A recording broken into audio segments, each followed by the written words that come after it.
buenas tardes. Bienvenidos al Colegio de Abogados de San Martín. Es un honor para mí poder presentar hoy en el curso al doctor Pablo Chaparro. Ahora voy a leer sus antecedentes, pero previo a ello, le quiero agradecer al Consejo Directivo del Colegio de Abogados de San Martín, representado por su presidente, el doctor Marco Vilaplana, por la idea y puesta en marcha y la confianza depositada en mí para llevar adelante este curso. Hoy entramos a la última clase. Pueden ver todo este curso en el canal de YouTube del Colegio de Abogados de San Martín. Entran al canal y van viendo las clases, incluido esta. Luego en unos días va a estar subida. Le agradezco a todos los empleados, a la Secretaría Académica, a todos los empleados del colegio, por llevar adelante el curso, por la paciencia, vamos a decirlo con nombre y apellido, por la paciencia que me tienen a diario. Así que bueno, el doctor Pablo Chaparro nos va a explicar los lineamientos generales del procedimiento judicial en la provincia de Buenos Aires, con especial énfasis en los accidentes y enfermedades profesionales. El doctor Pablo Chaparro es abogado de la Universidad de Buenos Aires, es secretario del Tribunal de Trabajo número 2 de San Isidro, es docente universitario de Derecho del Trabajo, Derecho Comercial y Derecho de la Seguridad Social en la USAL.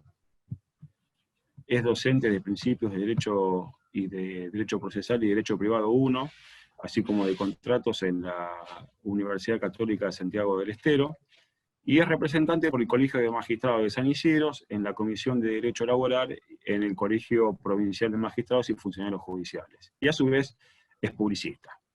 Bien, para nosotros es un honor, Pablo, poder recibirte. Te damos la bienvenida, te agradecemos que estés con nosotros y bueno, y te escuchamos, te damos la palabra. Muchísimas gracias, Mariano. Buenas tardes a todos. Para mí es un verdadero placer estar en este momento acá con ustedes. Un especial agradecimiento a las autoridades del Colegio Provincial de Buenos Aires por el espacio también, y a las autoridades del Colegio de Abogados de San Martín, que siempre me reciben muy, muy bien. Bueno, como bien decía el doctor Mariano Natale, ¿sí?, a quien también especialmente le agradezco por la oportunidad de estar acá en este curso, hoy intentaremos desarrollar un poco, ¿sí?, aquellos lineamientos fundamentales, principales, quizás a grosso modo, del procedimiento en sede judicial, ya, ¿sí?, en materia de accidentes de trabajo. He preparado solamente a los efectos de llevar un orden, ¿sí?, en esta exposición, una pequeña presentación, ¿sí?, para que podamos ir charlando e ir oportunamente luego, ¿sí?, en el momento, una vez que se finalice la exposición, debatir sobre algunos puntos, ¿sí? Yo hace un rato le comentaba a Mariano que principalmente esto está armado desde la experiencia dentro de lo que es el Departamento Judicial de San Isidro, ¿sí?, que es un departamento muy grande, y además de ser un departamento muy grande, con un alto nivel de litigiosidad. Dejo a salvo esta consideración previa solamente a los efectos de que tengan en vista que en muchas otras dependencias, incluso por ahí hasta mismo en San Isidro, se puede dar ciertas discrepancias, y ni hablar en otros departamentos judiciales, hay ciertos lineamientos que se pueden contraponer. Y me parece muy importante, ¿sí?, se pueden contraponer o incluso pueden complementarse. Me parece muy importante que estos ámbitos de desarrollo sean también ámbitos de discusión, ¿sí?, o de intercambio de ideas, para precisamente perfeccionar y avanzar sobre determinadas cuestiones en esta nueva realidad que tenemos hoy, ¿sí?, que es esta realidad virtual, ¿sí? Antes de empezar con esta pequeña exposición, les quiero pedir a todos ustedes disculpas por si en algún momento, y esto a la luz de esta nueva realidad, ¿sí?, que estamos viviendo todos, donde nuestras casas se han transformado en una especie de búnkers, donde tenemos interrelación familiar, trabajamos, estudiamos, descansamos, etc. ¿Sí? Sí, puede haber algún ruido de fondo, se la escucha a mi nena por ahí en alguna clase o algo, sepan disculpar, y sí, de antemano, como les decía, entonces, me disculpo por eso. No pasa nada, Pablo. Te voy a Por pedir favor. un solo pedido a todos. Sí. Las preguntas, si las quieren hacer por chat, la van haciendo por chat, yo luego al final de la exposición se la transmito al doctor Chaparro, y si la quieren luego, o bueno, si la pregunta no queda clara, lo que fuere, se pidan al final, se habilitan el micrófono y le hacen la pregunta in voce como el viejo legato, pero pregunta, no pregunta y repregunta, porque son unos cuantos, le aclaro para mantener un orden, así que bueno, vayan escribiendo las preguntas que a medida van surgiendo, me las escriben en el chat, y un tema más, el presente, por favor, se los pido, no pongan sus datos personales en el chat general, escríbanlo directamente al chat de la Secretaría General, donde dice, buscan Colegio de Abogados y lo escriben ahí. De todas formas, pongan su nombre y apellido y traten de habilitar sus cámaras, así ya le vamos pasando el presente sin tener que ustedes darlos. Así que bueno, no te interrumpo más, Pablo, te pido Por disculpas. favor. Adelante. Por favor, sirven las aclaraciones. Gracias, Mariano. Bueno, la competencia judicial se da o comienza a darse a partir de la sanción de la ley 27348 y puede ser por dos vías distintas.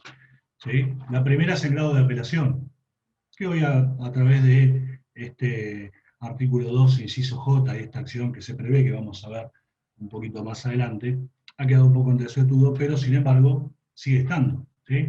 Una vez agotada la instancia previa, la que refiere el artículo 1, las partes podrán solicitar,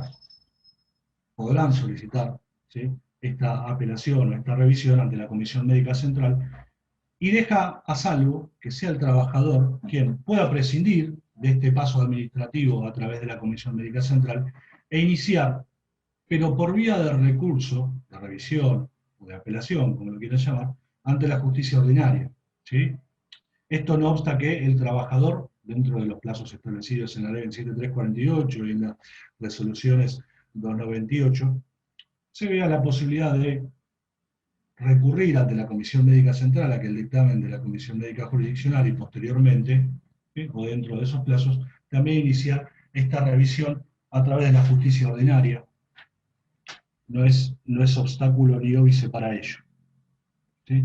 Entonces, para dejar en claro, primero, la competencia, como bien decíamos recién, se puede dar o en grado de apelación, ¿sí?, o si no, a través de lo que es el artículo 2J por una acción ordinaria, que lo vamos a ver más adelante. Con relación a este recurso de revisión o a esta apelación, ¿sí?, tenemos la norma y la regla de la resolución de la Superintendencia de Riesgo de Trabajo 298 del año 2017, párrafo aparte de la constitucionalidad o no de este régimen que excede en sí, ¿sí?, esta exposición, pero establece ese plazo de 15 días, una vez que está notificado el acto administrativo, que es el acto del servicio de homologación de la Comisión Médica Jurisdiccional. Esto debe presentarse siempre por escrito, en la sede de la Comisión Médica Interviniente, fundado, obviamente, conteniendo una crítica razonada y concreta sobre la decisión, ¿sí?, y se sustancia íntegramente dentro de lo que es la instancia administrativa previa. Es decir, esa apelación, esa revisión que eventualmente podrá presentarse ante los tribunales ordinarios en la justicia dentro del ámbito, en este caso de la provincia de Buenos Aires, no debe ser presentada por ante los tribunales, sino que debe ser íntegramente sustanciada dentro de estos plazos establecidos en la sede administrativa. Una vez finalizada, sustanciada, resuelta, en caso de corresponder o no la apelación, recién ahí se elevan las actuaciones ante los tribunales judiciales. El otro supuesto que tenemos de competencia en la provincia de Buenos Aires es la competencia a través de la acción ordinaria y este famoso artículo 2, inciso J de la ley 15.057, que a pesar de ser relativamente nuevo, ya tiene atrás ríos de tinta escritos al respecto, ¿sí? Ríos de tinta escritos al respecto, y que bueno, muchas dudas se van generando y están siendo o están empezando a ser resueltas por los tribunales a partir de diferentes pronunciamientos que posteriormente también iremos viendo. Sin entrar en la terminología y sin entrar en profundidad con este famoso artículo 2J, donde seguramente el doctor Estorlací en la reunión anterior lo ha explicado de una manera acabada y mucho más suficiente de la que lo puedo dar yo, ¿sí? hay algunas palabritas y algunas cosas que podemos entrar en discusión y que nos generan o han generado ciertas dudas y ciertas suspicacias, ¿sí? El tema de que empieza hablando de una revisión para luego terminar hablando de una acción laboral ordinaria presentada por el trabajador. Y corre esta resolución 298 del 2017 para establecer un nuevo plazo. Párrafo aparte, una vez más, la constitucionalidad o no de eso, ¿sí? Donde establece, como les decía recién, el plazo de 90 días hábiles judiciales, computados también, al igual que para el caso de la revisión en la instancia administrativa, computados siempre desde esa resolución que emana de la Comisión Médica Jurisdiccional, es decir, de esa resolución del servicio de homologación, estableciendo y agregando un plus, que es el tema de la caducidad. A los fines de acreditar este agotamiento, es necesario, como uno de los requisitos que lo vamos a ver al momento de la presentación de la demanda, obviamente, acompañar todos esos instrumentos que acrediten agotar o haber agotado esta instancia administrativa previa, y podrán iniciarse, conforme lo dice esta misma norma, podrán iniciarse directamente esta acción ordinaria prescindiendo de la obligatoriedad de presentar un recurso administrativo, ¿sí? Es decir, la sola emisión del dictamen de ese acto administrativo del servicio de homologación ya habilita la presentación de esta acción ordinaria. Entonces, lo primero para analizar, ¿sí? Lo primero para analizar en base a esta competencia judicial en razón de la acción ordinaria, acreditar el agotamiento de la instancia administrativa previa. Esto es igual a tener resolución del servicio de homologación. Ni bien comenzamos con la operatividad de esta norma y la entrada en vigencia, se han suscitado a los tribunales algunas dudas al respecto, ¿sí? Ejemplo, si la sola copia hacía las veces de prueba fehaciente de haber agotado esta instancia administrativa previa, ¿sí? La copia simple presentada por el trabajador que inicia la acción ordinaria. Algunos tribunales solicitaban las actuaciones administrativas con carácter de previo. En la actualidad esto se ha limado, se ha superado de alguna forma y se han homologado muchos criterios a lo largo de la provincia de Buenos Aires y ya, por lo menos dentro de lo que es San Isidro, como bien les comentaba al principio, hoy ha quedado zanjada la discusión, ¿sí? Y solo la copia que presenta al momento de iniciar, una copia simple, ¿sí? Acredita de por sí el agotamiento de esta instancia administrativa. Los demás requisitos están relacionados con la presentación de cualquier demanda, ¿sí? Sea o no de accidente o cualquier reclamo o acción ordinaria, ¿sí? Es decir, cumplir con todas las formalidades establecidas en la normativa procesal, los artículos 26 de la ley 1153 y 31 de la 15057, en cuanto a todos los datos filiatorios de quien reclama, ¿sí? Todos los datos de las personas demandadas, el relato de los hechos, las liquidaciones, las pretensiones, los ofrecimientos de prueba, etc. Pero se da una cuestión con el tema de la competencia. ¿Por qué digo se da una cuestión? Entiendo que puede ser una confusión, ¿sí? La competencia territorial, en razón, cuando ingresamos una acción ordinaria, sigue siendo igual que siempre. Es decir, conforme a las pautas que establece este artículo 3 de la ley 11.653 y su homónimo de la ley 15.057. Debe ser presentada ante el juzgado o tribunal, lugar del domicilio del demandado, ante juzgado o tribunal del lugar de prestación de trabajo, ante juzgado o lugar de celebración del contrato de trabajo. Y acá es donde empieza, por ahí, o donde hay algunas interpretaciones encontradas. La Comisión Médica Jurisdiccional no fija competencia, ¿sí? Sí fija la competencia en grado de apelación, ¿sí? La Comisión Médica Jurisdiccional, por ejemplo, de San Isidro, que funciona en Bulón, ¿sí? Fija la competencia en grado de apelación ante los tribunales de trabajo, pero no así por la acción ordinaria, ¿sí? Dejo a salvo que esto es una opinión y una interpretación mía, por ahí no puede o no ser receptada por algunos de los participantes, incluso de algunos de los otros colegas o magistrados en el ámbito de la provincia de Buenos Aires, ¿no? El cuarto requisito, o alguno de los requisitos, ¿sí? Esto es enumerado como el cuarto, es el cumplimiento del plazo y esos famosos 90 días hábiles judiciales, ¿sí? Me hago una pregunta, ¿constitucionalidad del plazo? Bueno, creo que en la mayoría de los casos estamos eh, en la idea de que este plazo es inconstitucional. Sin embargo, hubo dos fallos en la provincia de Buenos Aires, por lo menos en los recuentos que vengo haciendo y que nos mantenemos siempre muy en la actualidad con el doctor Mariano Natale y de paso también con el doctor Eduardo Lantela, que lo vi ahí, así que aprovecho para saludarlo. Y uno de ellos es Díaz Edgardo, con la segunda asegurada de riesgo de trabajo, que es del 10 de agosto, perdón, es del 10 de agosto, y es del Tribunal de Trabajo número 2 de San Isidro, ¿sí? El segundo es uno mucho más extenso, más profundo, donde no solo se ha atrevido a hablar en relación al plazo este de caducidad que establece en estos 90 días hábiles judiciales, que establece la 15057, sino que ha ido más allá todavía, pronunciándose respecto de la constitucionalidad de la ley de fondo 27348, más aún luego del pronunciamiento de estos célebres e infames, para algunos, para otros no, ¿sí?, pronunciamientos de la Corte Marchetti, etc. ¿Sí?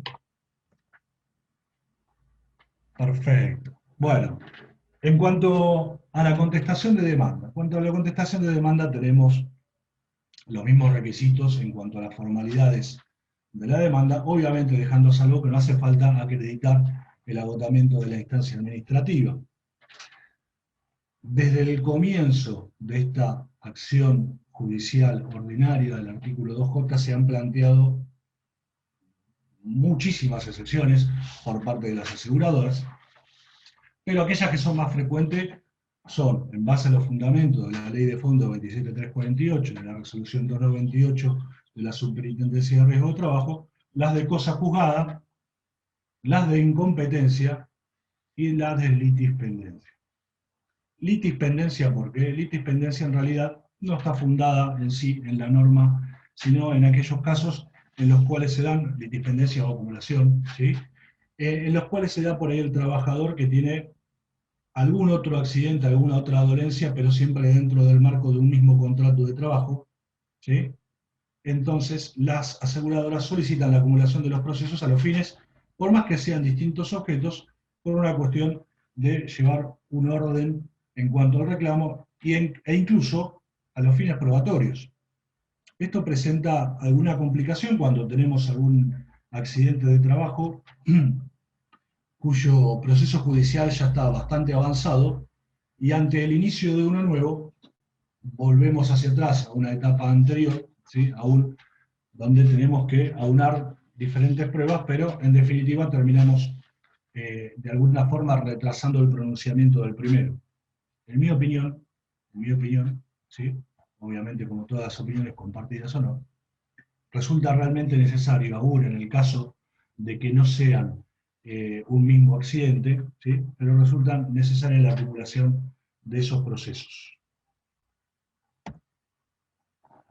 Acá es donde vamos a tener mayores controversias, donde podemos llegar a ver diferentes vertientes o diferentes interpretaciones, diferentes formas de trabajar o de llevar adelante incluso el litigio. Esa es la etapa probatoria, ¿sí? He intentado de alguna forma resumir todas las pruebas que se puede llegar a dar en el marco de este proceso judicial, que en definitiva termina siendo por ahí a veces un poco más abreviado y más sencillo en cuanto a esa producción de las pruebas que algún otro tipo de litigio que tenemos dentro del fuero, ¿sí? Hay cosas que no pueden faltar. Cuando hablamos de la prueba documental, el tema de recibos de haberes y el ofrecimiento de la prueba de documentación en poder de terceros o de la contraparte. Los estudios médicos, acompañados tanto por quien inicia la acción como las prestadoras de las ART.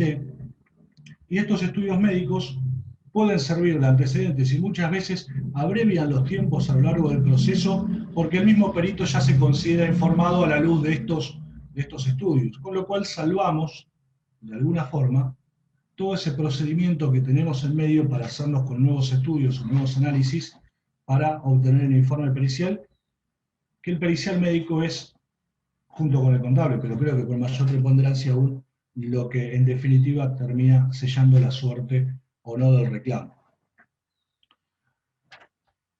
Ahora, los estudios médicos solicitados por los peritos pueden ser realizados en un hospital o nosocomio público, pueden ser realizados en forma privada, esto siempre dando aviso al tribunal, que no es quien ordena, sino que pone en conocimiento de la contraparte la fecha, el lugar en donde se va a hacer el estudio, y resulta necesario por una cuestión de preservar ese principio de bilateralidad que es necesario, ¿sí? Y de control de la prueba que deben hacer las partes, ¿sí? Y sea un tercer supuesto, que cada vez se dio con mayor asiduidad y habitualidad, y más en estas épocas de nueva normalidad, como suelo decir, de pandemia, que son aquellos realizados por las prestadoras o por los prestadores de las ART. A ver, muy pedido por las partes, muy pedido por la parte actora, obviamente, la realización, porque a veces carece de obra social, porque los hospitales públicos, todos sabemos la situación en la que se encuentra con relación a los insumos, con relación a los turnos, etc. Y esto es a los fines de no prolongar en el tiempo el dictado de una sentencia. Ahora, la verdad es que la ART no está obligado a poner sus prestadores de servicios médicos, ¿sí? Sino que muchas veces lo hace también por una cuestión de colaboración, no solo hacia el tribunal, sino también para poder terminar lo antes posible con el litigio. Peritos intervinientes. Se pueden dar dos situaciones con relación a los peritos. El perito de oficio puede ser hasta 3, ¿sí? Puede ser hasta 3 peritos, sorteados a través del sistema de desinsaculación, que depende del organismo de contralor de las cámaras civil y comercial departamental, o se pueden dar a través también de la oficina médico-pericial, que es esa oficina que está dentro del organigrama del Poder Judicial, que no necesariamente tiene que ser la departamental, ¿sí? Nos ha pasado en muchos casos en el tribunal, donde, por ejemplo, cuando tenemos demandada a la provincia de Buenos Aires, la misma provincia solicita que intervengan las oficinas médicos periciales, y cuando es algún empleado provincial solicita que, por ejemplo, la contable la hagan directamente en La Plata, que es donde tienen, ¿sí? Donde tiene todo el asiento y toda la documentación contable. Algo que no había puesto acá y que luego caí en la idea de que era algo por ahí necesario, obviamente, es que los peritos, sean estos intervinientes de oficio, pueden ser recusados bajo las mismas o con las mismas previsiones que la recusación con causa para los jueces, que están previstas en el artículo, creo que 14 en adelante, del Código Procesal Civil y Comercial. En cuanto a la forma de la presentación del dictamen, debe ser por escrito, hoy día por token, ¿sí? Esto ha quedado también ahora en desuetudo, ¿sí? Con las copias para las partes, contendrá la explicación detallada de las operaciones técnicas realizadas y de los principios científicos.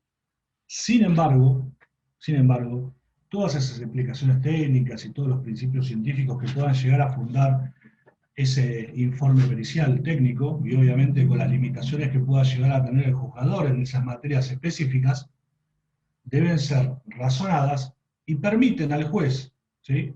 Es permitido al juez apartarse siempre y cuando, obviamente, lo considere insuficientemente fundado. Pericias en sí, vamos a tener 2/3. ¿Por qué digo 2/3? Contable resulta necesario siempre y cuando no tengamos algún reconocimiento de la ART, del IBM que nosotros al momento de interponer la demanda denunciamos, ¿sí? O no existe un desconocimiento, que en mi opinión tampoco debe hacerlo sobre los recibos porque no son documentación emanada por ellos, y se pueden dar sobre los libros del empleador, del tercero o autoasegurado, y debe contener sí o sí el cálculo de prestaciones y actualización de IBM con RIPTE. ¿Por qué digo que debe contener sí o sí? Están empezando en estos momentos, hará unos meses, al dictado de las sentencias de estos accidentes de trabajo dentro del ámbito temporal de aplicación de la Ley 27348, con las modificaciones para el cálculo de IBM, como bien saben ustedes, con la actualización de RIPTE, etc. Entonces, cuando en anteriores En anteriores situaciones o anterior a la entrada en vigencia de esta nueva forma o de este nuevo cálculo de la IBM, podíamos llegar a prescindir de la pericia contable, en razón de que no había un desconocimiento de los contratos de afiliaciones, no había un desconocimiento del IBM, ¿sí? Hoy resulta necesario armar al juzgador de todas las premisas, ¿sí?, para poder lograr el pronunciamiento, con lo cual ha llevado, y esto es una discusión que hemos tenido incluso hoy a la mañana, le contaba hace un ratito al doctor Natale, ha llevado a que tengamos, o que tengan los jueces que decidir la realización de medidas de mejor proveer a los fines del cálculo de estos índices o de este IBM con la aplicación del RIPTE, más allá del tema de la tasa. Con relación a la pericia médica, a veces suele desdoblarse lo que es la pericia médica legal, o médica, por ponerlo de alguna forma física, con lo que es la médica psicológica. Se pueden dar dos caminos, ¿sí?, donde los tribunales ordenan la producción de puntos periciales psicológicos, ¿sí?, incluso algunos han optado por decir, bueno, produzcamos la prueba pericial física cuando se demanda obviamente un daño tanto físico como psicológico, produzcamos la prueba pericial física y eventualmente, si hay un daño físico, ordenamos la prueba pericial psicológica, lo cual considero que no siempre es acertado, y otros que directamente terminan designando un solo perito médico legista, dejando a salvo las especialidades médicas que pueda llegar a haber, ¿sí?, un legista que se encarga de producir o de responder todos los puntos periciales ofrecidos, tanto físico como psicológico, ¿sí? Yo acá he preparado algunos de los puntos que considero que resultan por ahí más importantes, o aquellos que no pueden faltar, que sí o sí tienen que estar a la luz de darle, como hablábamos recién, los elementos necesarios al juzgador para producir su dictamen. Antecedentes médicos del actor, médicos y personales, le agregaría también. Determinación del tipo de dolencia y grado de incapacidad que esto acarrea. Causalidad y concausalidad entre los hechos detallados en la demanda y el daño. Que esto no dejaría de ser eventualmente una apreciación subjetiva, por ahí no tanto científica, del perito al decir, bueno, sí, de probarse los extremos o de encontrarse reconocidos los extremos invocados en la demanda en cuanto a la mecánica del accidente, si sucedió o no sucedió, ¿sí?, podría llegar a haber una causalidad o una concausalidad entre los hechos y el daño producido. Lo mismo pasa con las pericias psicológicas. Determinar la dolencia y el grado de incapacidad, cómo afecta esa incapacidad a la vida de relación en los planos familiares, laboral, social y general, y quizás, a diferencia de la médico-legal física, por hacer una distinción únicamente, ¿sí?, indicar también el tratamiento que crea adecuado para sanear, ¿sí?, estas dolencias o esta incapacidad, si se puede superar obviamente, psicológica.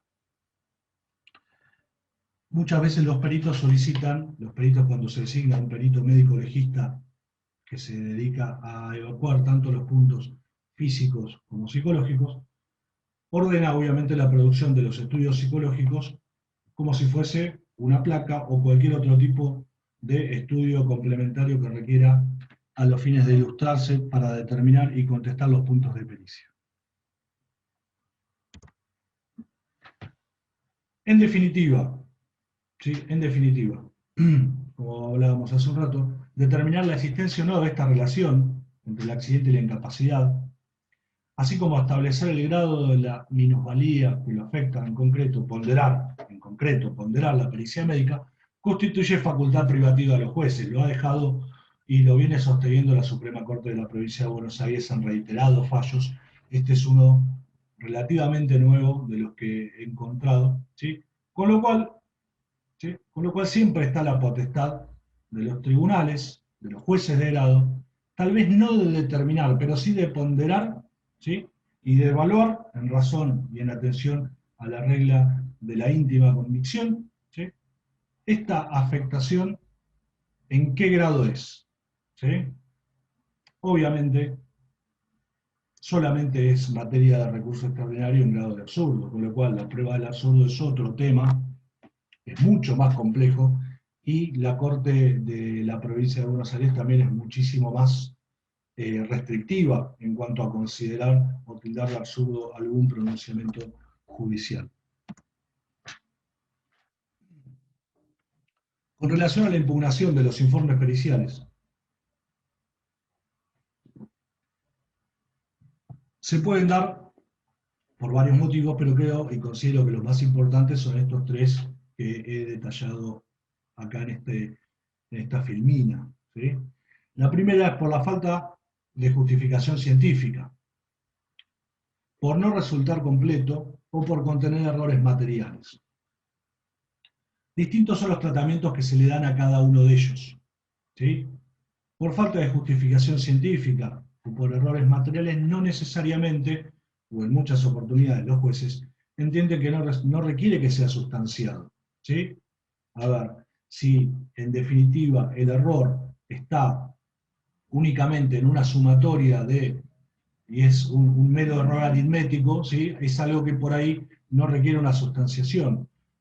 Ahora, una vez que no se encuentra justificado científicamente o no resulta completo, requiere la sustanciación y ahí es donde resulta necesario obviamente que se haga algún complemento de ese informe, se produzca alguna aclaración por parte del experto, ¿sí? Y eventualmente los jueces tienen la potestad, como bien saben ustedes, al momento de la celebración de la vista de causa, citarlos para que efectúen las aclaraciones que consideren pertinentes, ¿sí? Más allá de otro tipo de sanciones que puedan llegar a tener los jueces a los fines de promover una rápida respuesta y satisfactoria respuesta a los puntos periciales ofrecidos en la producción, ¿sí? ofrecidos por las partes para su producción.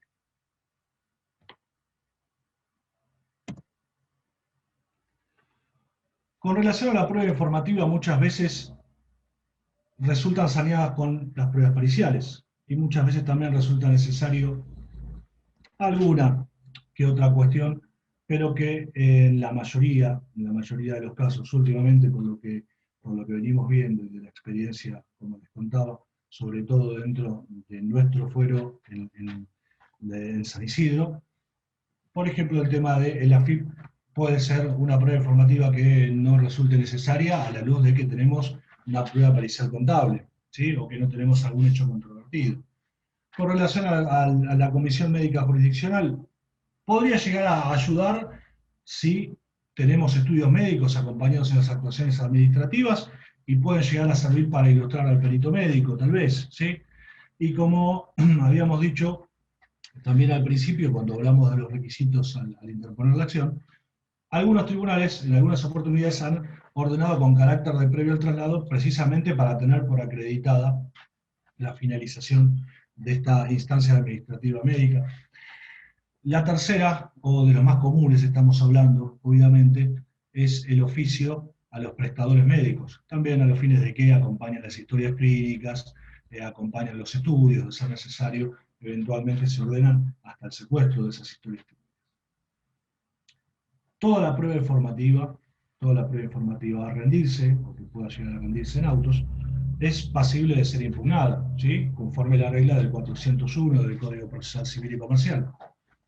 Que si ustedes lo ven y lo analizan, no establece un plazo, con lo cual nos tenemos que remitir al plazo para proceder a la impugnación, nos tenemos que remitir al plazo genérico del artículo 150 del Código Procesal Civil y Comercial, que es de 5 días.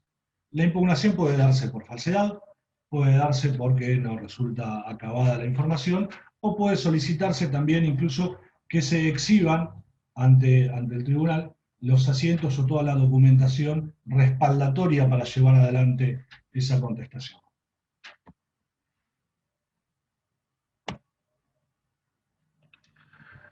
Prueba oral, testimonial. En razón de verdad, la prueba testimonial para este tipo de procesos no es algo frecuente. Pero trabajemos en las hipótesis en las cuales se podrían llegar a dar. En el caso de trabajadores con salarios parcialmente registrados, por ejemplo, ¿sí?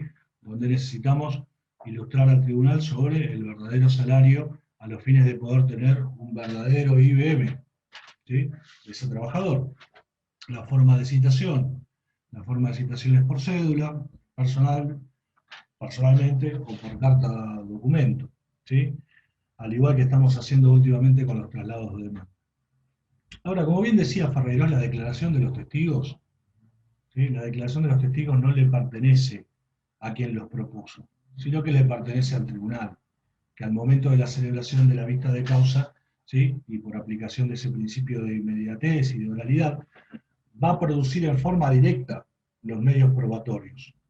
Solo le corresponde a las partes el ofrecimiento, la declaración del testigo, le corresponde al tribunal, es del tribunal, ¿sí? Con lo cual, previo a la celebración de esta audiencia testimonial, dentro del marco hoy de la audiencia de vista de causa, el tribunal debe hacerse de todos los elementos necesarios y del conocimiento acabado de todas las actuaciones, los reclamos y las defensas, a los fines de poder preguntar y repreguntar, de considerar necesario, todos aquellos datos que consideren que pueden hacer o que puedan servir para ilustrarlos en su posterior pronunciamiento judicial.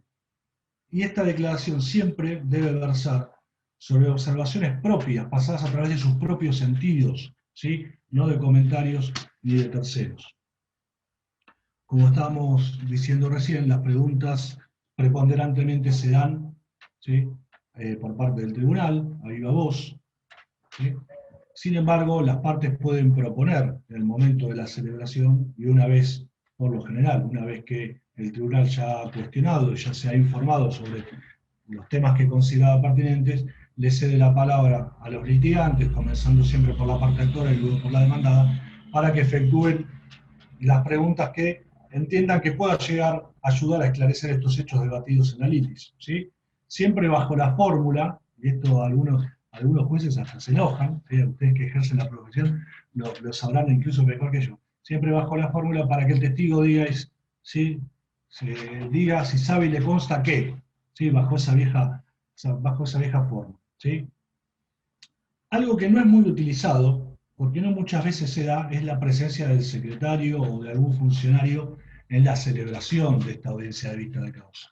Resulta necesario en su carácter el secretario del fedatario público, ¿sí?, secretario, digo, auxiliar letrado, valga para cualquiera de los dos cargos, ¿sí? Y siempre a pedido de parte, incluso también a pedido del mismo tribunal, debe dejar constancia de determinadas preguntas, así como las respuestas realizadas o formuladas por cada uno de los testigos propuestos. Esto es una herramienta muy importante hasta tanto tengamos institucionalizado el tema de la videograbación, ¿sí?, que también es algo que está bastante resistido en algunos ámbitos.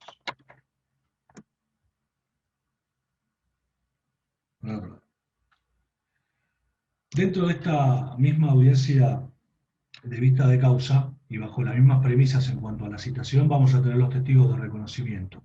La diferencia con los testigos anteriormente nombrados es que los testigos solamente van a ratificar o rectificar la autoría de determinados documentos, ¿sí?, como prueba. No se van a expedir respecto de otras cuestiones o sobre hechos o sobre otro tipo de datos, sino únicamente si han realizado o no determinadas pruebas documentales, como puede ser lo más común quizás dentro del marco de estos accidentes de trabajo, obviamente los certificados médicos emanados. Siempre se generan muchas controversias, sobre todo en materia de daño psicológico, muchísimas controversias con relación a los estudios y a los tratamientos que pueda llegar a dar un especialista, un psicólogo, que dicho sea de paso, hoy es el día de los psicólogos, para que saluden a aquellos que tienen conocidos, ¿sí?, y queden muy bien. Me fui de tema, siempre me pasa lo mismo.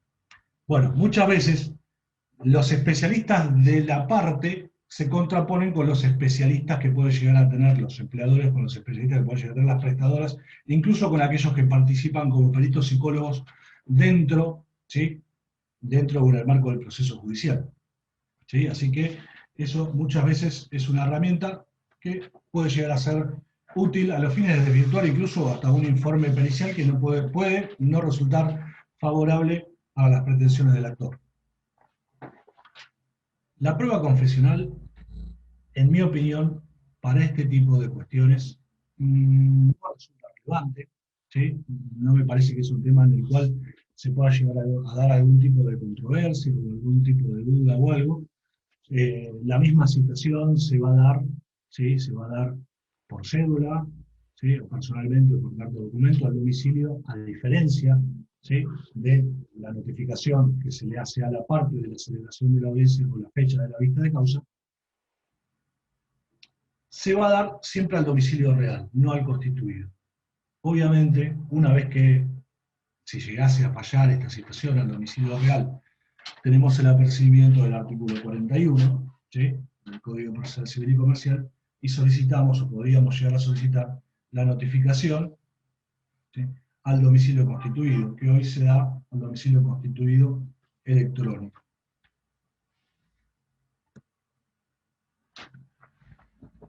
Siguiendo la misma línea de razonamiento que rige, ¿sí? Las facultades judiciales dentro del procedimiento laboral en la provincia de Buenos Aires, la valoración de la prueba testimonial rendida a la audiencia de vista de causa también queda reservada a los jueces en la instancia ordinaria, ¿sí?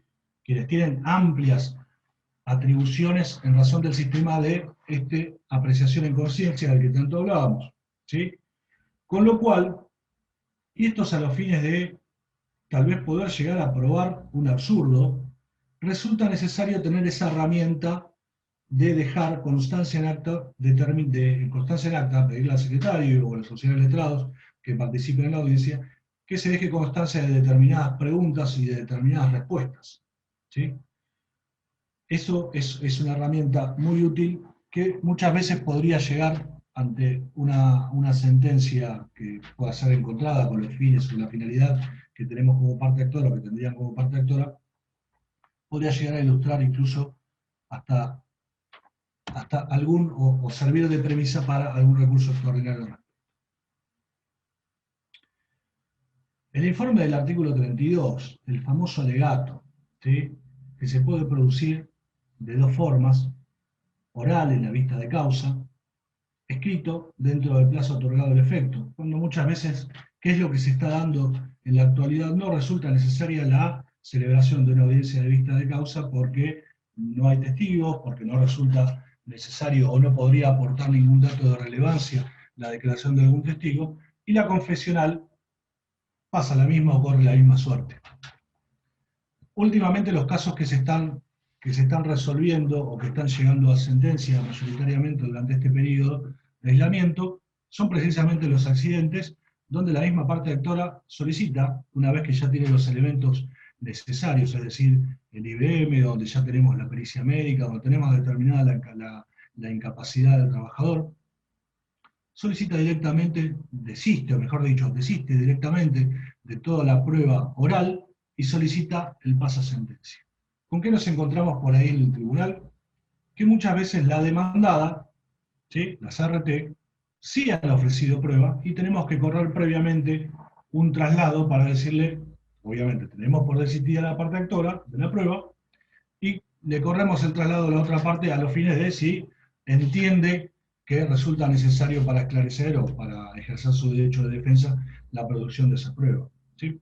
Cosa que no pasa, la verdad, cosa que no pasa, y en ese caso se le otorga un plazo para producir los alegatos en forma escrita. No escapa de mi conocimiento, ¿sí? Y ustedes sabrán corregirme si no es así, que en muchos tribunales, independientemente de la celebración de la audiencia de vista de causa, les corren un traslado y les otorgan un plazo a los profesionales para que presenten el informe en forma escrita, ¿sí? En razón de verdad, ante la celebración de la audiencia de vista de causa, el alegato debe producirse en forma oral, debe expedirse sobre el mérito, ¿sí? De la prueba, en cuanto a los hechos alegados, ¿sí?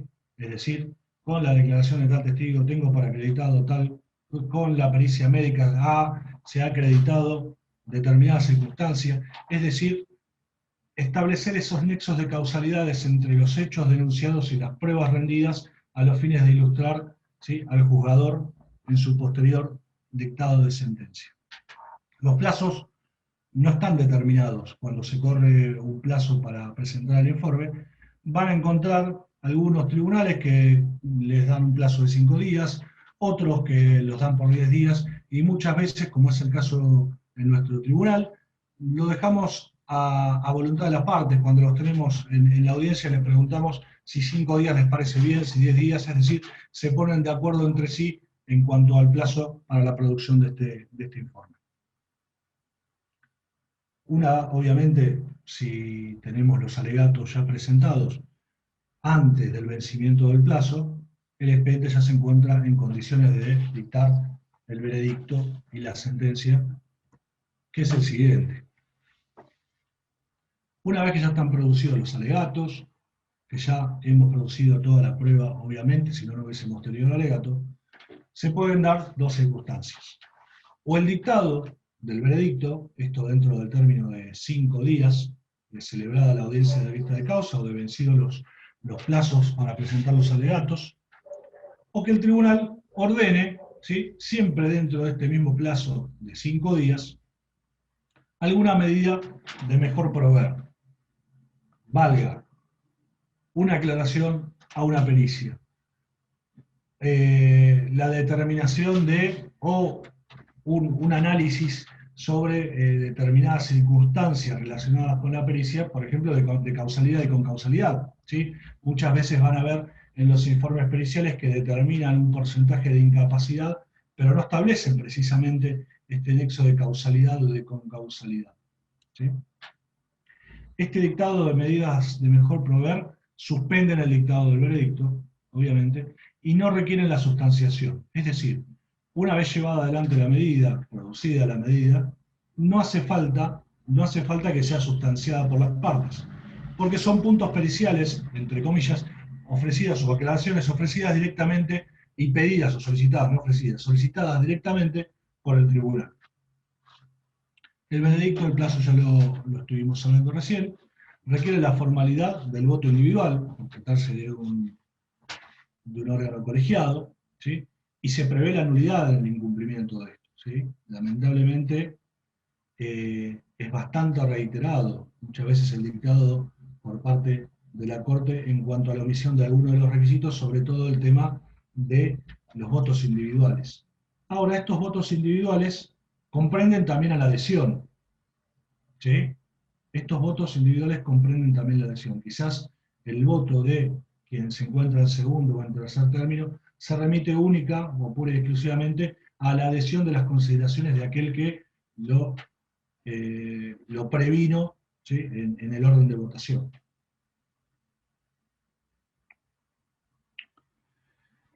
Al momento del dictado de la sentencia tenemos las mismas formalidades, ¿sí?, pero el plazo es de 20 días desde el dictado del veredicto. Me detengo un segundo acá. Algunos tribunales lo que están haciendo, o de la información que he recabado, es que dictan el veredicto, ponen los autos en secretaría a los fines de que las partes tomen conocimiento del veredicto. Una vez que se encuentra firme, ahí comienza a correr el plazo de 20 días. ¿Sí? Otros tribunales directamente publican el pronunciamiento en todo, es decir, el veredicto dentro de los 5 y a partir de los 5 otros 20 días para el dictado de la sentencia. Son dos plazos distintos, ¿sí? Más allá de cualquiera de las formas que adopten los tribunales, son dos plazos distintos. 5 para el dictado del veredicto y 20 para el dictado de la sentencia en sí, que obviamente deberá resolver todas las cuestiones que hayan sido objeto de la demanda o de la reconvención, ¿sí? Se dan diferentes situaciones al momento del dictado, y esto siempre a la luz de este principio del que tanto hemos referido, o esta regla de la de la apreciación en conciencia que tienen los jueces al momento de dictar la sentencia, y las mayores diferencias que uno puede llegar a ver en los pronunciamientos judiciales están relacionados precisamente con la determinación de la capacidad o de la incapacidad. Es bastante uniforme el criterio en la mayoría de los pronunciamientos que he tenido la suerte de leer, en cuanto a que tenemos una acumulación de incapacidades, siempre y cuando obviamente no excedan el porcentaje lógico del 100%, ¿no? Pero cuando tenemos un mismo siniestro, acumulamos y sumamos la incapacidad física con la incapacidad psicológica. ¿Sí? Hay otros por ahí, otros tribunales, ¿sí?, que entienden que el porcentaje o la incidencia de la psicológica debe ser restada, es decir, se acumulan, ¿sí?, y se resta una incapacidad a la otra. Valga el ejemplo, tenemos una incapacidad física del 20 y una psicológica del 10, ¿sí?, al 80 que le queda restante se le aplica el 10%. ¿Sí? Esto creo que se podría llegar a dar, o esta teoría que se llama la teoría de la capacidad restante, se podría dar en aquellos trabajadores que tuvieron varios accidentes o son pasibles de varias dolencias distintas. ¿Sí? Entonces ahí en ese caso obviamente podemos hablar de la teoría de la capacidad restante. Sin embargo, las fundamentaciones que van a encontrar en los pronunciamientos judiciales puede ser que vaya en cuanto a la determinación de la capacidad por cualquiera de estos dos sistemas, ¿sí? El de acumulación de la capacidad física a la psicológica, con aquellos también que puedan ser de la capacidad restante. Contra los pronunciamientos, obviamente, tenemos en principio los recursos extraordinarios, obviamente, que es una materia aparte y una especialidad, casi, una especialización casi, los recursos extraordinarios, y después el tema de la aclaratoria. La aclaratoria es este recurso, este mismo recurso que va a ser resuelto por el mismo órgano jurisdiccional y que tiene ciertas limitaciones. Obviamente la primera limitación, y quizás hasta la única, le diría, es que no puede contradecir aquellos principios o aquellos lineamientos generales dados en la sentencia, es decir, no puede modificar o alterar sustancialmente el pronunciamiento, ¿sí? Debe obedecer únicamente a errores a cálculos matemáticos o alguna otra cuestión que en sí, como decía recién, no altere sustancialmente el pronunciamiento judicial. Bueno, de esta forma hemos concluido, ¿sí? Espero que haya sido de utilidad. Seguramente sirva esto como disparador incluso de algunas preguntas, así que por mi parte no tengo más que agradecerles a todos ustedes. Gracias totales a todos ustedes por el tiempo, por la participación y por la buena onda. ¿Sí? Les dejo ahí abajo del cartelito con la foto de don Cerati mi contacto. Quedo a disposición de cada uno de ustedes para lo que necesiten, lo que estimen y lo que crean que pueda llegar a ayudarles. Y bueno, muchísimas gracias, reiterarle el agradecimiento a Mariano, a las autoridades del Colegio Provincial y del Colegio de San Martín. Bueno, muchas gracias, Pablo. Los agradecidos somos nosotros. Con la claridad que nos tenés acostumbrado, diste una charla genial de un tema difícil que trae dudas, que trae problemas, que se presentan de manera sencilla, así que bueno, te voy a empezar a leer algunas preguntas. La mayoría, bueno, no paran de agradecer, lo cual no hace falta que te lo diga yo, o lo podrás ver también en el chat. Les agradezco, fuiste muy, muy claro. Te voy a leer algunas preguntas. De Francisco. Dice, ¿quién determina la incapacidad psicológica? Perdón, María, no te escuché bien, discúlpame. ¿Quién determina la incapacidad psicológica? ¿Quién determina la incapacidad psicológica? A ver, va a depender en principio de lo que ordene cada tribunal. Muchas veces el tribunal ordena la pericia médico-legal íntegra a través de un médico legista, valga la redundancia, ¿sí? Y este se remite y establece un porcentaje de incapacidad a la luz de los estudios que ordenan, ¿sí? Obviamente realizados por un especialista. Y en algunas oportunidades creen más conveniente, ¿sí? Creen más conveniente y les resulta más práctico incluso, ¿sí? Pedir un perito para hacer la parte física y un perito para hacer la parte psicológica, ¿sí? Esto en realidad, por eso, a ver, creo que es una cuestión de a veces abreviar y de concentrar determinados actos procesales. Muchas veces termina alargando y prolongando un poco el tiempo del trámite del litigio en sí, ¿sí? Los peritos médicos legistas están ampliamente capacitados para responder las preguntas o los puntos periciales psicológicos, siempre teniendo el respaldo de los estudios que sí obviamente deben realizarlos los especialistas en la materia, ¿no? Claro.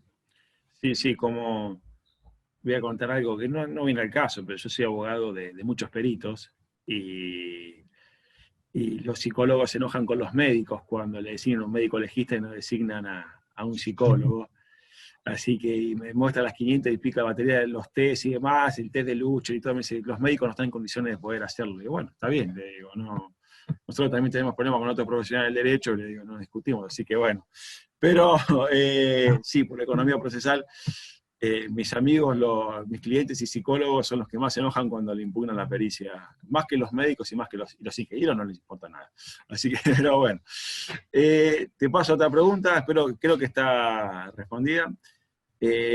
La doctora Patricia Mónica Ratman pregunta, ¿qué baremos solicitamos que se aplique? Y el doctor Lantela con la claridad meridiana que tiene, ya le contestó en el chat, le dijo que por el precedente de la Corte de Nación de Ledesma del 12 de noviembre de 2019 se usa los baremos de la Ley de Riesgo del Trabajo.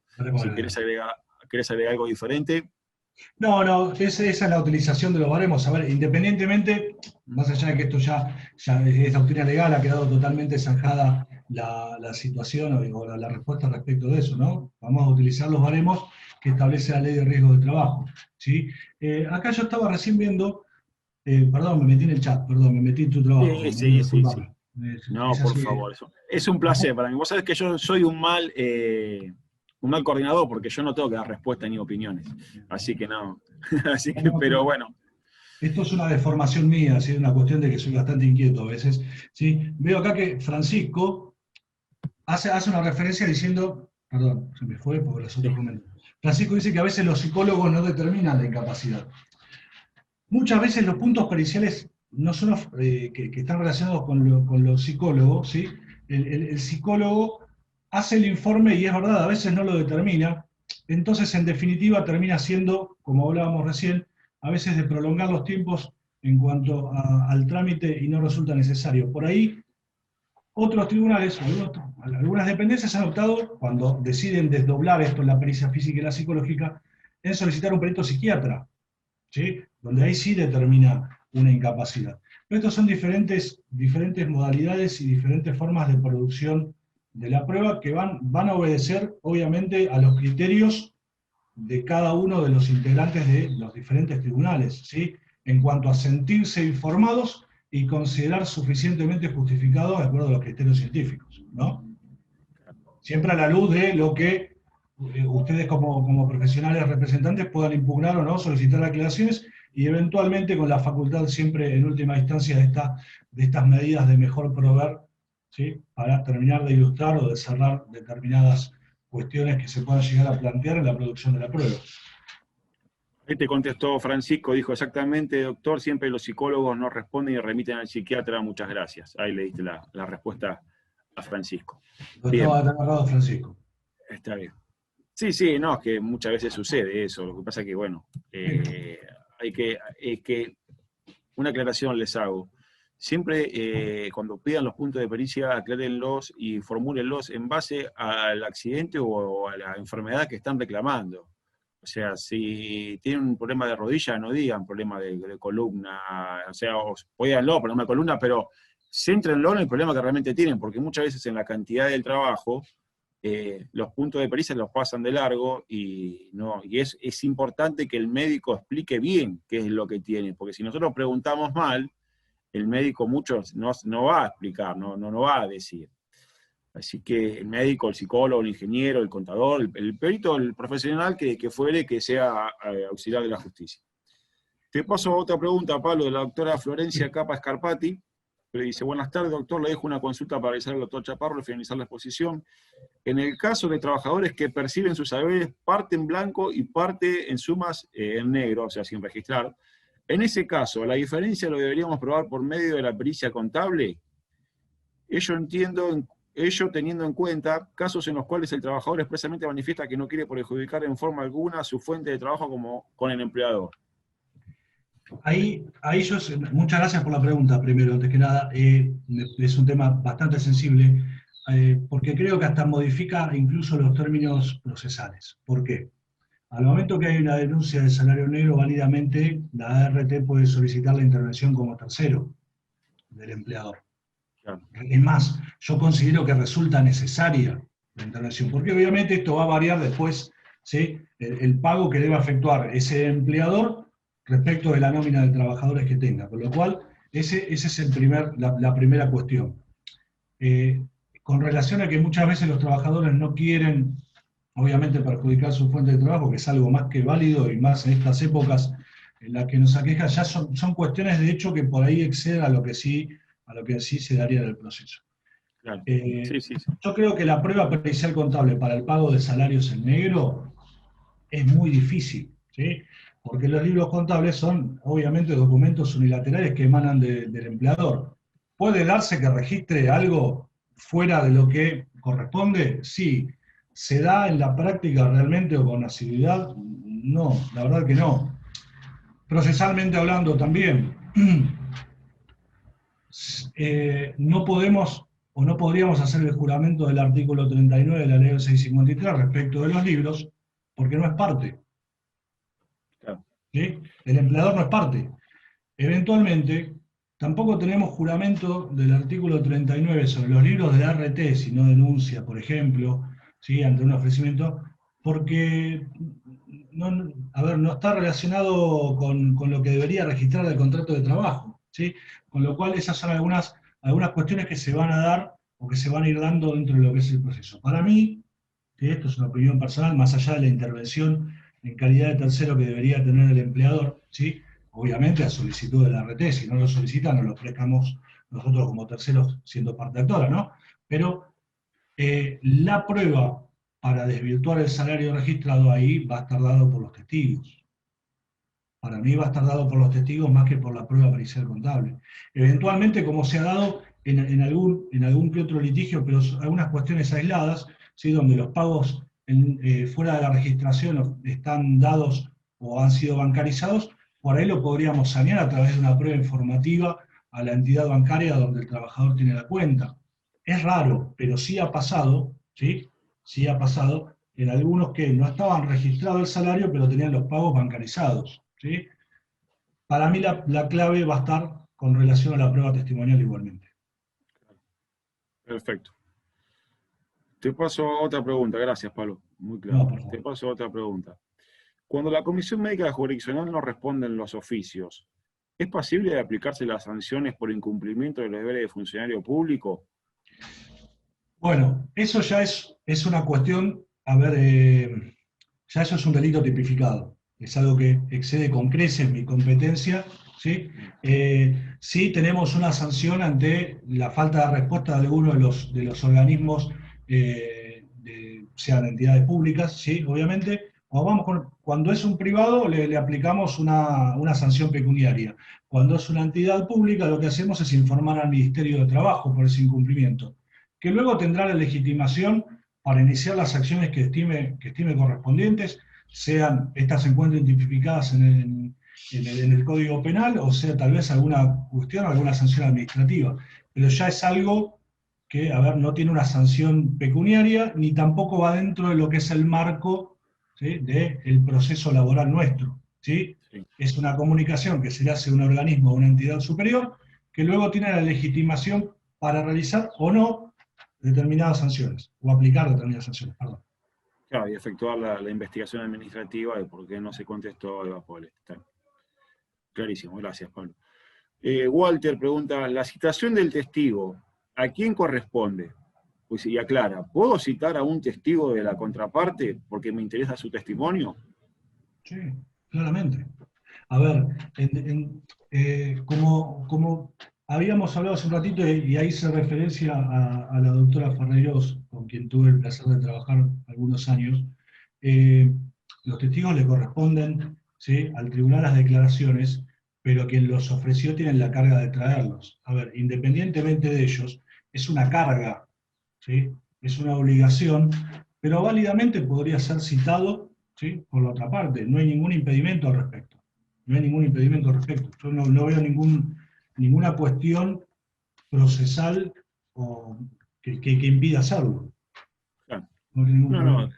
desde ya le decía a la doctora Estela Ferreirós, quien fuera mi titular de cátedra durante tantos años, y yo tenía el orgullo de estar en la cátedra de ella. decía, los testigos son del tribunal, son una carga. Dice, las partes tienen que ofrecerlo, pero ya luego es el tribunal el que tiene la obligación de traerlos a declarar. O sea, y ya ella lo explicaba muy claramente. Bueno, siempre fue una maestra. Dice, la pregunta ¿es conveniente pedir en las pericias médicas y o psicológicas si existe relación de causalidad entre las incapacidades y el hecho denunciado? Yo creo que es necesario. A ver, no es un dato que esté de más. A ver, habría que analizarlo puntualmente con cada una de los pleitos, ¿no? Porque si uno ya tiene reconocimiento de prestaciones médicas, tiene reconocido el accidente en sí, por ahí no resulta relevante. Me parece que en sí no es algo que restaría. Me parece que siempre es algo que podría llegar a sumar a esa ilustración que debemos acercarle al juez para el dictado de la sentencia, ¿no? A mí me parece que es algo importante. Es lo que hablábamos antes, hace unos 3 o 4 preguntas antes, siempre de adecuar los puntos de pericia al caso en particular, porque si yo tengo un reconocimiento, avance el decreto 717 del 96 por parte de la RT del siniestro, pero no la incapacidad, y ya tengo la incapacidad, es lógico que si está reconocido el hecho, es lógico que viene la incapacidad por ahí, así que... Claro, no, seguro. Pero si no tengo ni siquiera denuncia, no tengo rechazo, no tengo nada, y voy directamente a juicio, o bueno, ahora no tengo que pasar por comisiones médicas, ahí sí ayuda un poquito más, me parece, que un médico, que un psicólogo diga, sí, tiene incapacidad y tiene cierta relación de causalidad, pero de todas formas el que va a determinar el nexo de causalidad es el magistrado, no es el único empoderado para hacerlo. No, en definitiva sí. Por eso, cuando estuvimos hablando respecto a ese tema, dije que más allá de que es algo que se suele pedir y que puede llegar a ser utilizado, sirve, me parece que a esa formación de la convicción o no del juez de que puede llegar a tener alguna relevancia, ¿no? Y que puede llegar a ser importante. Yo creo que no es un dato que esté de más. Tal vez no sea tan gravitante, pero sí es un dato importante. Claro. ¿Corresponde descontar la incapacidad física a la psicológica cuando se trata de un único accidente? Espera, que esta pregunta habla de la teoría de la capacidad restante, sería La esa. capacidad. Si en un solo único accidente, si corresponde primero descontar la capacidad física y luego la psicológica a la física, o todo junto. Eso, en un solo accidente. Yo entiendo que si hay un solo siniestro, se tienen que acumular. Para mí, o sea, pero a ver, entiendo y respeto a aquel que entiende que no es así, ¿sí? Pero Sí. en mi opinión estamos ante un mismo siniestro que no es que uno es consecuencia de otro, sino traemos o caemos en esa teoría que ya ha quedado más que vetusta, que entendía que por ahí hay un determinado porcentaje dentro de la totalidad del ser humano que corresponde a física y otro tanto a psicológica. Me parece que son integrales, son complementarias una de otras y no pueden ser escindidas, ¿sí?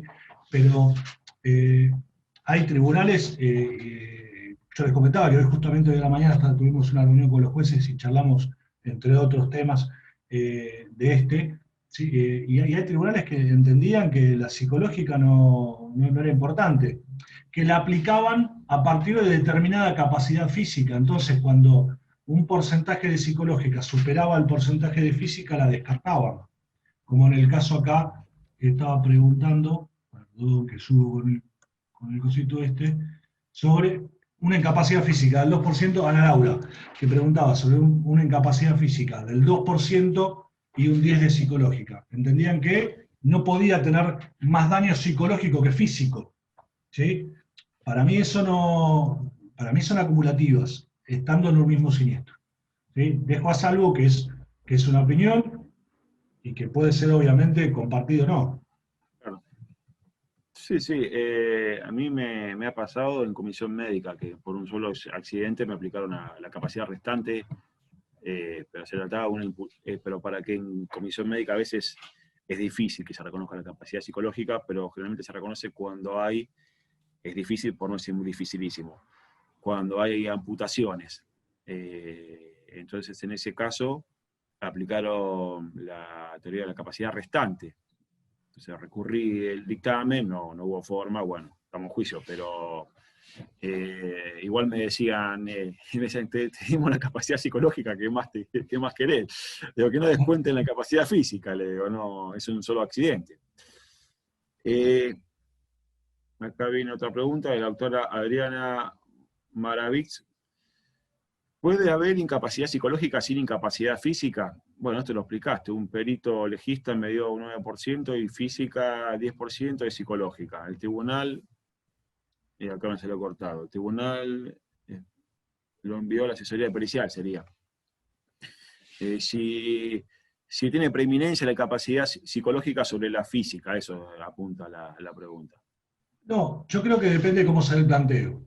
Porque si uno plantea que a raíz de determinado accidente o determinada incapacidad física se desprendió la psicológica, ¿sí? Por ejemplo, me rompí la rodilla y en razón de que me rompí la rodilla y no puedo jugar al fútbol, que está jugando Argentina, no puedo jugar al fútbol, ahora estoy dañado psicológicamente, una cosa lleva a la otra. Ahora, muchas veces uno tiene un accidente que le produce una incapacidad temporal, ¿sí? Que no se refleja en lo físico, pero sí tal vez en lo psicológico.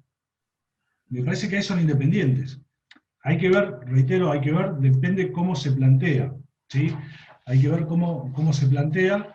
Si una es desprendimiento de la otra, yo creo que obviamente no podría haber psicológica si no tenemos la principal, que es la física, ¿sí? Pero muchas veces uno plantea directamente o únicamente la incapacidad psicológica en razón de determinado evento que ha sucedido y del cual ya lo ha superado. También se puede dar, no veo inconveniente al respecto. Hay que ver cómo esté planteado, siempre. Siempre el tema del Gracias. planteo es fundamental. Te leo las últimas dos preguntas. La doctora Ana Laura Cugliari pregunta, ¿puede el perito médico bajar la incapacidad dada por el psicólogo? O sea, y aclara, en mi caso dictaminó en la causa que existía una incapacidad física del 2%, que a esa capacidad no correspondía el 10% de psicológica. ¿Sí? O sea, lo que entiendo yo la pregunta sería que hay un médico legista y que una pericia psicológica, eso sería la pregunta. Sí. A ver, ahí es donde el juez tiene la posibilidad, y yo creo que hasta la obligación, en este caso puntual, de solicitar aclaración de por qué considera uno en base a criterios científicos determinada capacidad o determinada incapacidad y otro no, ¿sí? ¿Cuál es el punto encontrado entre uno y el otro? Que puede llegar a ser saneado por una tercera pericia, ¿sí? A través de la oficina médico-pericial, por ejemplo, ¿sí? Me parece que eso es obviamente algo que en definitiva después el juez podrá evaluar cuál está mejor justificado científicamente que el otro. Uno puede desplazar al otro tranquilamente, ¿sí? Pero el tema va a ser la justificación científica que le dé cada uno y la validez que le pueda otorgar el juez al momento de dictar el veredicto. De acuerdo. Igual Bueno, para mí ahí es el caso patente y quizá más marcado en el cual, si ejerciera la magistratura, solicitaría una medida de mejor proveer o incluso que vengan a prestar declaraciones e informar al momento de la celebración de la vista de causa. acá gracias Pablo, acá bueno, los mensajes de felicitaciones son muchísimos más que las preguntas. Excelente Doc, un lujo, impecable, muy completo, muchísimas gracias. El material va a estar en Secretaría Académica, en estos días tienen que enviar un mail a Secretaría Académica, académica@casm.org.ar y les facilitan el material. Bueno, siguen las felicitaciones y tengo entendido que no tengo más preguntas, no paran de felicitarte, Pablo. Bueno, la Bueno, felicitación muchísimas gracias.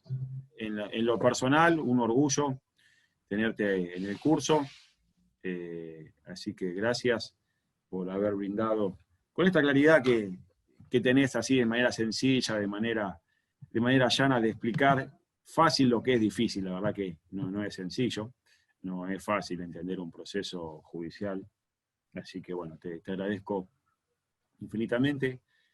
Antes de darte la palabra, bueno, les agradezco a todos ustedes por estar aquí presentes, a los que nos vean de manera asincrónica, porque estas clases son subidas al canal de YouTube del Colegio de Abogados de San Martín. Así que los que no nos vean ahora en vivo, nos vean de manera sincrónica, les agradezco también su presencia a través del otro lado de la pantalla. Mirá qué viejo que me estoy poniendo del otro lado de la pantalla.